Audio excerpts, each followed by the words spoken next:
श्री पुरुषोत्तम मास महात्म्य अध्याय 17वा. श्री गणेशाय नमः. श्री सरस्वती नमः. श्री सद्गुरुभ्यो नमः. मागच्या अध्यायामध्ये पुरुषोत्तम मासातलं स्नान, दान, दीपदान याचा प्रभाव किती मोठा आहे, त्याने जीवांचा उद्धार कसा होऊ शकतो याचं महात्म्य सांगितलं गेलं होतं. आता पुरुषोत्तम मासाच्या या पुढच्या अध्यायात केवळ 3 दिवसाच्या व्रताने किती मोठं पुण्य प्राप्त होतं आणि कोणकोणत्या जीवांचा कसा उद्धार होतो याची कथा येते.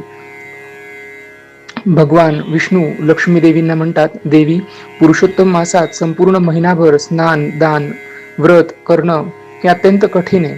परंतु ज्यांना वृद्धत्व आलंय, अशक्तपणा आहे किंवा काही कारणांमुळे जे संपूर्ण महिनाभर व्रत करू शकत नाही, त्यांनी श्रद्धेने किमान 3 दिवस जरी स्नान, व्रत हे सगळं केलं तरी त्यांना महान पुण्य प्राप्त होतं. या त्रिरात्र स्नान व्रताचा महिमा सांगणारा एक प्राचीन इतिहास मी तुला सांगतो. तो अत्यंत पवित्र आहे आणि जीवांचा उद्धार करणारा आहे. पूर्वी दक्षिण दिशेला प्रतिष्ठान नावाचं एक पुण्यनगर होतं. त्या नगरीत वेदाध्ययन करणारे, धर्माचरण करणारे आणि सतत हरिनाम स्मरण करणारे अनेक विद्वान ब्राह्मण राहत होते. त्या नगरात धर्मशर्मा नावाचा एक सदाचारी, दयाळू आणि धर्मनिष्ठ ब्राह्मण राहत होता. त्याची पत्नी काशी ही देखील अत्यंत पतिव्रता, साध्वी आणि धर्मशील होती. दोघेही वृद्ध झाले होते. त्यांना संतान नव्हतं. तरीही भगवान विष्णूंची भक्ती, अतिथी सेवा आणि धर्मकार्य यात त्यांना मोठा आनंद वाटायचा. एकदा पुरुषोत्तम मास आला. या गौतमी नदीच्या तीरावर हजारो स्त्री पुरुष स्नान, दान आणि व्रतासाठी येत होते. हे पाहून काशीच्या मनात खंत निर्माण झाली. ती आपल्या पतीला म्हणाली, स्वामी, सर्वजण पुरुषोत्तम मासात मोठं पुण्यकर्म करत आहेत, पण माझं शरीर इतकं वृद्ध आहे, माझ्यात शक्ती नाही की मी महिनाभर स्नान व्रत करू शकेन. तेव्हा मला मोठं दुःख होतंय. तिचं हे करून वचन ऐकून धर्मशर्मा प्रेमाने म्हणाला, अगं, तू दुःख करू नको. आपण संपूर्ण महिनाभर नाही पण श्रद्धेने 3 दिवस स्नान व्रत करूया. भगवान भक्ताची भावना पाहतात, त्याच्या शरीराची क्षमता नाही. यानंतर दोघांनी पुरुषोत्तम मासातल्या 3 दिवसांचं हे स्नान व्रत करण्याचा संकल्प केला. ते पहाटे एकमेकांचा हात धरून गौतमी नदीवर स्नानासाठी जात असत. स्नान करून तिळ अर्पण करत असत. ब्राह्मणांना अन्नदान आणि जमेल तशी दक्षिणा देऊन घरी परत येत असत आणि साधेपणाने भगवान विष्णूंची पूजा करत असत. 2 दिवस अत्यंत श्रद्धेने व्रत पूर्ण झालं. 3ऱ्या दिवशी पहाटे अंधार असताना ते स्नानासाठी निघाले होते. त्या मार्गात त्यांना अचानक एक मोठा भयंकर पिशाच दिसला. त्याचं शरीर अत्यंत विकृत होतं. केस विस्कटलेले होते. मोठे मोठे लाल डोळे, मोठं शरीर आणि कृश झालेलं असं ते स्वरूप पाहून काशी भयभीत झाली. पण धर्मशर्मा धैर्याने पुढे झाला. तो शांतपणे म्हणाला, तू कोण आहेस आणि या अवस्थेत तू इथे का भटकतोयस?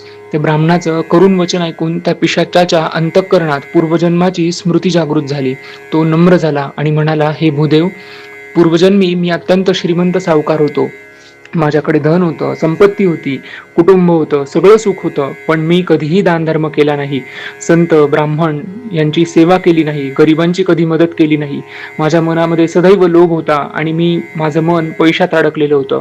मृत्यूनंतर मला यमदूतांनी भयंकर नरक यातना दिल्या. मग मी चांडाळ योनीत जन्मलो. पुढे भिल्ल झालो आणि अनेक पापकर्म केली. साधू संतांचा द्वेष केला, चोरी केली, हिंसा केली आणि या पापांमुळे मला आज पिशाच्य योनी प्राप्त झाली आहे. हे सांगताना तो अत्यंत दुःखी झाला.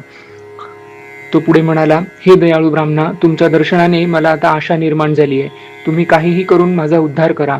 त्या जीवाची ती करुण अवस्था पाहून धर्मशर्माच्या हृदयात दया उत्पन्न झाली.